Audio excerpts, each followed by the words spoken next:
Sir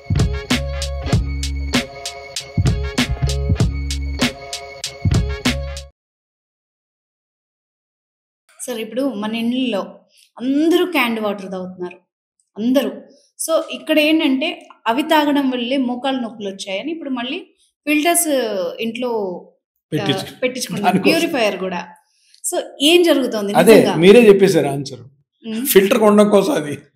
okay. దానివల్ల ఇప్పుడు ఇంత ముందు ఏమవుతుందా? మామూలు వాటర్ ఉంది. మేము హ్మ్. చిన్నప్పుడు ఏం తాగేవాళ్ళం? హ్మ్. ఇప్పుడు ఊర్లో ఓవర్ హెడ్ ట్యాంక్ ఉంటది. హ్మ్. ఓవర్ హెడ్ ట్యాంక్ ని క్లీన్ చేస్తారు. క్లోరిన్ ఏస్తారు. దాంట్లో ఏవో వేసి పౌడర్స్ ఏసి దాన్ని పంపిస్తారు ఇంటికి. హ్మ్. అవే తాగేవాళ్ళం. ఇప్పుడు ఏమంటారు? దాంట్లో మినరల్స్ లేవు అని మినరల్ వాటర్ తయారు చేశాడు. హ్మ్. మినరల్ వాటర్ తాగే వాళ్ళందరూ ఏమనుకుంటారు? అబ్బా, నా బాడీలో ఫుల్ మినరల్స్, నేను ఇంక చాలా హెల్తీగా అయిపోతానని చెప్పి అప్పుడు కాలంలో ఎంతో బాటిల్ ₹10 ఏమో అమ్మేవాళ్ళు, చిన్న బాటిల్. హ్మ్. నేను ఐఎమ్ టాకింగ్ అబౌట్ 90s అనుకుంటా. సో అది ఇప్పుడు పెద్ద బిజినెస్ అయిపోయింది. హ్మ్. మామూలు ట్యాప్ వాటర్కి సీల్ వేసేసి అమ్ముతున్నారు. సో ఇలా నీడ్ క్రియేట్ చేస్తారు. మినరల్ నీళ్ళల్లో నీళ్ళే కదా, దీంట్లో మినరల్ ఏంటి అంటే మనిషిలో ఒక సంశయం, ఒక డౌట్ క్రియేట్ చేయడం అనమాట.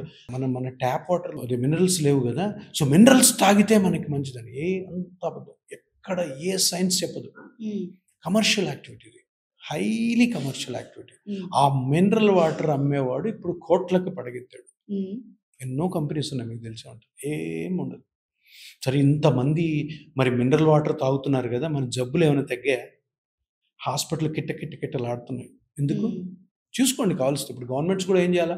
మినరల్ వాటర్ మీద ఒక రీసెర్చ్ చేసి, మినరల్ వాటర్ రాకముందు ఎంతమంది హాస్పిటల్ అడ్మిట్ అవుతున్నారు, ఎంతమంది చచ్చిపోతున్నారు, మినరల్ వాటర్ వచ్చిన తర్వాత ఎంతమంది చూసుకోండి. ఏముండదు, ఇంకా పెరుగుతుంది. ఇప్పుడు మినరల్ వాటర్ వల్ల మోకాళ్ళు అరుగుతాయా? ఇది నిజమేనా? మోకాళ్ళ అరుగుదలకి హ్మ్. ఒకటే ఒక కారణము, మీరు మోకాళ్ళని ఎక్కువగా వాడడం, అంతే. వేరే క్వశ్చనే లేదు. ఓకే. హ్మ్. మిగతా మొత్తం బోగస్, అది ఫేక్ అంతా. ఎందుకంటే మోకాళ్ళలో మునిగి తేలుతున్న వాళ్ళం మేము, మాకు తెలీదా? సో మీరు ఒకటి గుర్తుపెట్టుకోండి. ఇప్పుడు ఏంటి ఫైనల్గా, మోకాళ్ళు అరగకుండా ఏం చేయాలి సార్ అంటే, మీరు నిలబడకూడని పరిస్థితుల్లో కూర్చోండి. హుహు. ఊరికే నిలబడద్దు, అనవసరంగా నిలబడద్దు, అనవసరంగా వాక్ చేయొద్దు. హ్మ్.